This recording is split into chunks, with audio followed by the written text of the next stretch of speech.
सकरन पाकिस्तान तहरीक इंसाफ़ जे मरकज़ी अॻुवाण सैयद इज़हारुल हसन क़ादरी चयो आहे त ख़ुशियूं विरहाइण ऐं ख़ुशियुनि में शरीक थियण सिंध जी शानदार सक़ाफ़त आहे जंहिं ते सदियुनि खां अमल थींदो अचे ऐं असीं सिंध वासी इन ते दिलि खोले अमल कंदा आहियूं।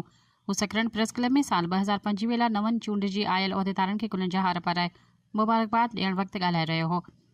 हुन चयो त सकरन प्रेस क्लब सां पुराणो तालुक़ु रहियो आहे जंहिंजो सबबु हिन इदारे जो साफ़ सुथरो किरदारु ऐं ग़ैर जानदार थी सहाफ़त करणु आहे। हुन चयो त असीं उमीद था कयूं त नवां चूंडिजी आयल उहिदेदार पंहिंजे उहिदे जो भरम रखंदा। शहर जे मसइलनि समेत शहरियुनि जो पिणु भरझलो साबित थींदा।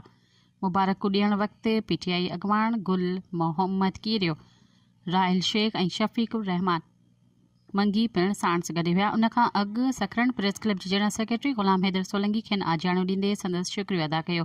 इन मौक़े ते ग़ुलाम नबी मल्हा, मोहम्मद रमज़ान मक्सी, बशीर लाशारी, काजी जावेद सनाई पिणु मौजूदु हुआ। सब्सक्राइब कयो अवामी न्यूज़ HD खे ऐं ताज़ा तरीन ख़बरुनि लाइ ॾिसंदा रहो अवामी न्यूज़ HD।